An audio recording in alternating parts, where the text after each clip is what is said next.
काम स्फुरणा तो होती है, लेकिन परेशान करती है जब उसके लिए राशन की व्यवस्था करते हैं। गलत क्रिया, गलत दर्शन, गलत संभाषण, गलत आहार, इसको आप रोकिए। काम स्फुरणा होना अलग बात है, लेकिन परेशान करना, क्योंकि अभी कोई भगवत प्राप्त थोड़ी है, लेकिन परेशान करना, बस आप देख लीजिए। मोबाइल रूपी दुश्मन से बचिए।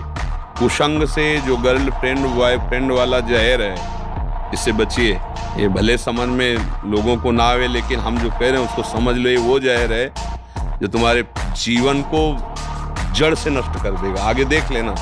संतों की बात समझ में नहीं आती है, क्योंकि उनको लगता है कि ये क्या जाने बाबा जी, लेकिन जैसे आंख वाले को दूर का रास्ता दिखाई देता है, पता आगे कुआं है, गिरेगा जाके। तुम्हें लग रहा है बहुत सुंदर मार्ग है, हमें दिखाई दे रहा है कुआं है, गिरोगे जाके।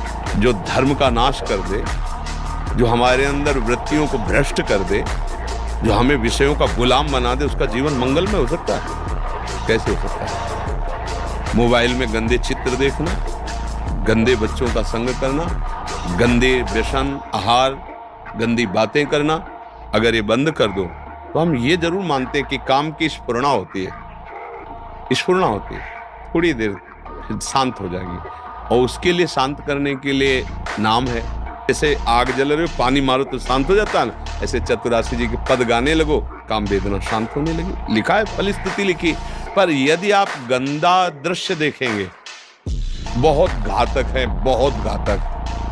एक मछली की क्रीड़ा को देखकर शौभरी जैसे महात्मा के हृदय में विकार आ गया। तो आप लोग तुम देश विदेश की बातें देखोगे मोबाइल में, जैसे बच्चों से संपर्क की आपकी इतनी अवस्था है लघु, और तुम इतने गंदी स्थिति को कैसे प्राप्त हो गए? तो वो बताते हैं कि ऐसे ऐसे सर्च करो, तो मोबाइल में ऐसे ऐसे आ जाते हैं। वो हम सब देखा, इसलिए हम ऐसे गंदे हो गए, ऐसे भावगंदे। तो इन बातों से यदि आप बचो और नाम जब करो, आहार दोगे, गलत चिंतन करोगे, गलत दृश्य करोगे, गलत क्रिया, फिर तो वो तो त्याग ही है, कामाग्नि है, वो भस्म कर देगी, वो जलाएगी, आपको भ्रष्ट करेगी। ऐसे नवीन नवीन बच्चों की आदतें बिगड़ गई कि किसी दूसरे की जरूरत नहीं, अपने आप से अपने आप को नष्ट कर रहे हैं। वो काम वेदना तो फिर बढ़ेगी।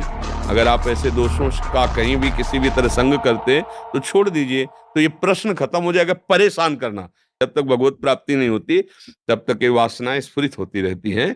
और जहां भगवान में मन लगा, भजन हुआ और उनकी कृपा हुई, तो सब शांत, हृदय निर्वासनिक हो जाता है। कोई भी किसी तरह की वासना ना उसे प्रभावित कर सकती है, ना स्फुरित हो सकती है। समझ रहे हैं आप?